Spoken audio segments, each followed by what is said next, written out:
আপুনি জানেনে খালী পেটত বেছিকৈ আম খোৱাৰ ফলত শৰীৰৰ কি ভয়াৱহ ক্ষতি হয়? কোনটো মাৰাত্মক ৰোগ প্ৰতিৰোধৰ বাবে চিকিৎসকে পকা কঁঠাল খোৱাৰ পৰামৰ্শ দিয়ে? কোনবোৰ ফল ৰাতি হোৱাৰ আগতে খালে গেছৰ সমস্যা বৃদ্ধি হ'ব পাৰে? এনে ধৰণৰ আৰু কিছুমান নজনা প্ৰশ্নসমূহৰ উত্তৰ জানিবলৈ আমাৰ লগতে ভিডিঅ'টোৰ শেষলৈকে থাকিব বুলি আশা ৰাখি ভিডিঅ'টো আৰম্ভ কৰিছোঁ।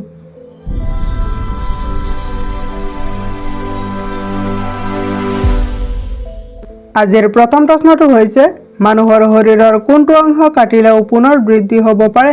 অপশ্যনসমূহ হৈছে ক হাঁওফাঁও, খ হৃদযন্ত্ৰ, গ যকৃত, ঘ বৃক্ক।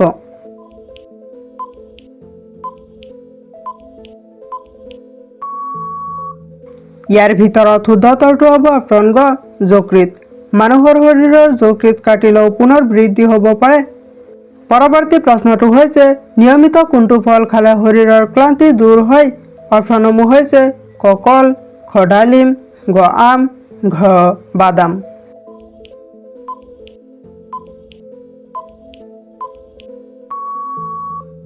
ইয়াৰ ভিতৰত শুদ্ধ উত্তৰটো হ'ব অপশ্যন ক কল।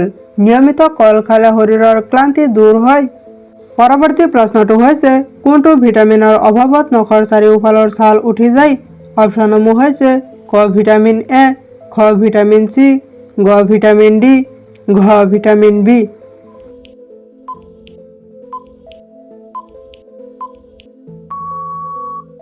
ইয়াৰ ভিতৰত শুদ্ধ উত্তৰটো হ'ব অপশ্যন ঘ ভিটামিন বি। ভিটামিন বিৰ অভাৱত নখৰ চাৰিওফালৰ ছাল উঠি যায়।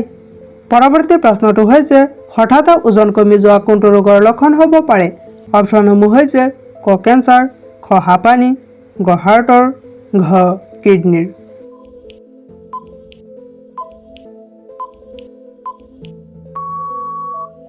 ইয়াৰ ভিতৰত শুদ্ধ উত্তৰটো হ'ব অপশ্যন ক কেঞ্চাৰ।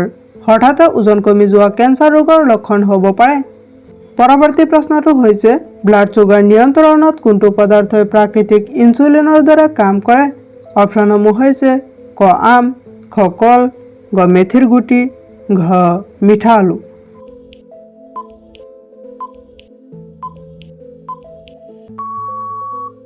ইয়াৰ ভিতৰত শুদ্ধ উত্তৰটো হ'ব অপশ্যন গ মেথিৰ গুটি।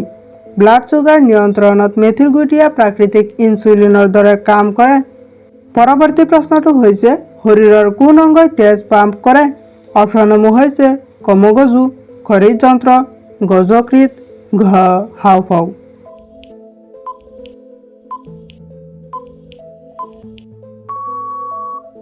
ইয়াৰ ভিতৰত শুদ্ধ উত্তৰটো হ'ব অপশ্যন খ হৃদযন্ত্ৰ। শৰীৰৰ হৃদযন্ত্ৰই তেজ পাম্প কৰে। পৰৱৰ্তী প্ৰশ্নটো হৈছে হতাশাৰ পৰা উপশম পাবলৈ মগজুৰ পৰা কোনটো হৰমন নিৰ্গত হয়? অপশ্যনসমূহ হৈছে ক কৰ্টিচল, খ মেলাটনিন, গ চেৰটনিন, ঘ ইনচুলিন।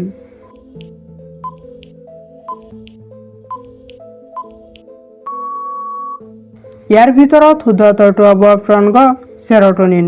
হতাশাৰ পৰা উপশম পাবলৈ মগজুৰ পৰা চেৰটনিন নামৰ হৰমন নিৰ্গত হয়।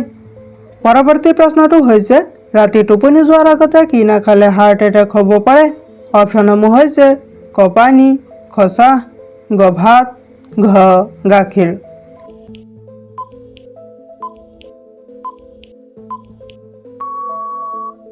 ইয়াৰ ভিতৰত শুদ্ধ উত্তৰটো হ'ব অপশ্যন ক পানী। ৰাতি টোপনি যোৱাৰ আগতে পানী নাখালে হাৰ্ট এটেক হ'ব পাৰে। পৰৱৰ্তী প্ৰশ্নটো হৈছে শৰীৰত ইউৰিক এচিডৰ মাত্ৰা বৃদ্ধি পালে কোনবোৰ খাদ্য পৰিহাৰ কৰিব লাগে?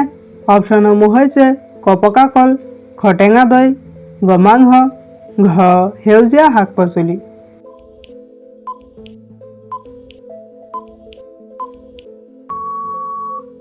ইয়াৰ ভিতৰত শুদ্ধ উত্তৰটো হ'ব অপশ্যন গ মাংস।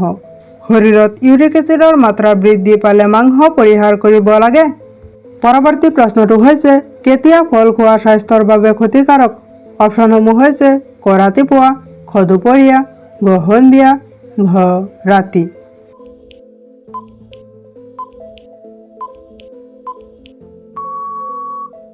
ইয়াৰ ভিতৰত শুদ্ধ উত্তৰটো হ'ব অপশ্যন ঘ ৰাতি।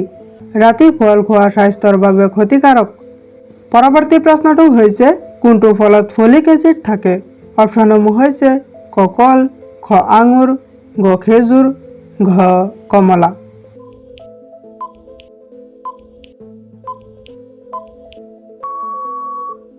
ইয়াৰ ভিতৰত শুদ্ধ উত্তৰটো হ'ব অপশ্যন ঘ কমলা। কমলা ফলত ফলিক এচিড থাকে। পৰৱৰ্তী প্ৰশ্নটো হৈছে কোনটো ফলৰ ৰস নিয়মিতভাৱে খালে বৃক্কৰ পাথৰৰ সমস্যাৰ পৰা মুক্তি পাব পাৰি? অপশ্যনসমূহ হৈছে ক নেমু, খ আপেল, গ আমৰা, ঘ ডালিম।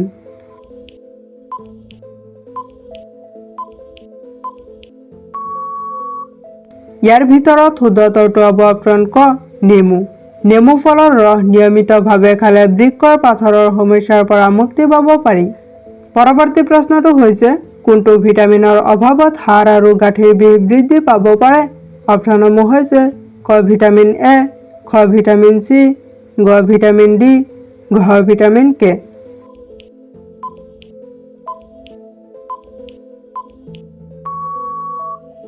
ইয়াৰ ভিতৰত শুদ্ধ উত্তৰটো হ'ব অপশ্যন গ ভিটামিন ডি।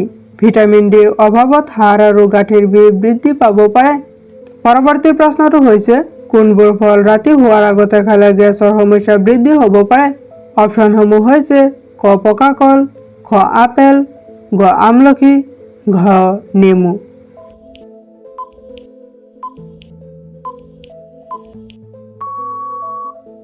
ইয়াৰ ভিতৰত শুদ্ধ উত্তৰটো হ'ব অপশ্যন ঘ নেমু। নেমু ফল ৰাতি হোৱাৰ আগতে খালে গেছৰ সমস্যা বৃদ্ধি হ'ব পাৰে।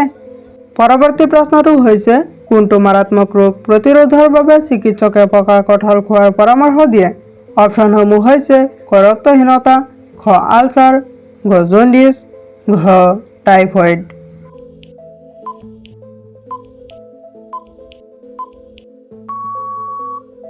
ইয়াৰ ভিতৰত শুদ্ধ উত্তৰটো হ'ব অপশ্যন ক ৰক্তহীনতা। ৰক্তহীনতা ৰোগ প্ৰতিৰোধৰ বাবে চিকিৎসকে পকা কঁঠাল খোৱাৰ পৰামৰ্শ দিয়ে।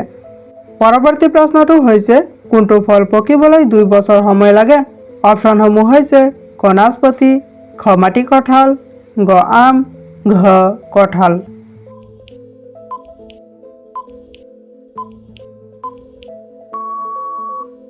ইয়াৰ ভিতৰত শুদ্ধ উত্তৰটো হ'ব অপশ্যন খ মাটি কঁঠাল। মাটি কঁঠাল ফল পকিবলৈ 2 বছৰ সময় লাগে। পৰৱৰ্তী প্ৰশ্নটো হৈছে কোনটো জন্তুৱে জঁপিয়াব নোৱাৰে? অপশ্যনসমূহ হৈছে ক গড়, খ মহ, গ হাতী, ঘ জিৰাফ। ইয়াৰ শুদ্ধ উত্তৰটো আপোনালোকে কমেণ্টত দিবলৈ যত্ন কৰিব। পৰৱৰ্তী প্ৰশ্নটো হৈছে খালী পেটত বেছিকৈ আম খোৱাৰ ফলত শৰীৰৰ কি ভয়াৱহ ক্ষতি হয়? অপশ্যনসমূহ হৈছে ক হাঁওফাঁও, খ চকু, গ পাকস্থলী, ঘ কাণ।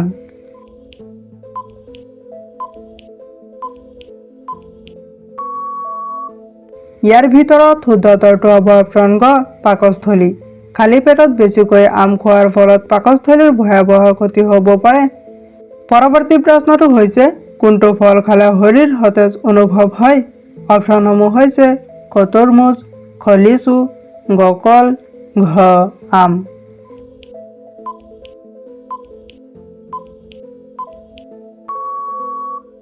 ইয়াৰ ভিতৰত শুদ্ধ উত্তৰটো হ'ব অপশ্যন ক তৰমুজ। তৰমুজ ফল খালে শৰীৰ সতেজ অনুভৱ হয়। আজিৰ একেবাৰে শেষৰ প্ৰশ্নটো হৈছে পশ্চিম বংগৰ জাতীয় প্ৰাণীটোৰ নাম কি? অপশ্যনসমূহ হৈছে ক বাঘ, খ হাতী, গ মেচেকা, ঘ সিংহ।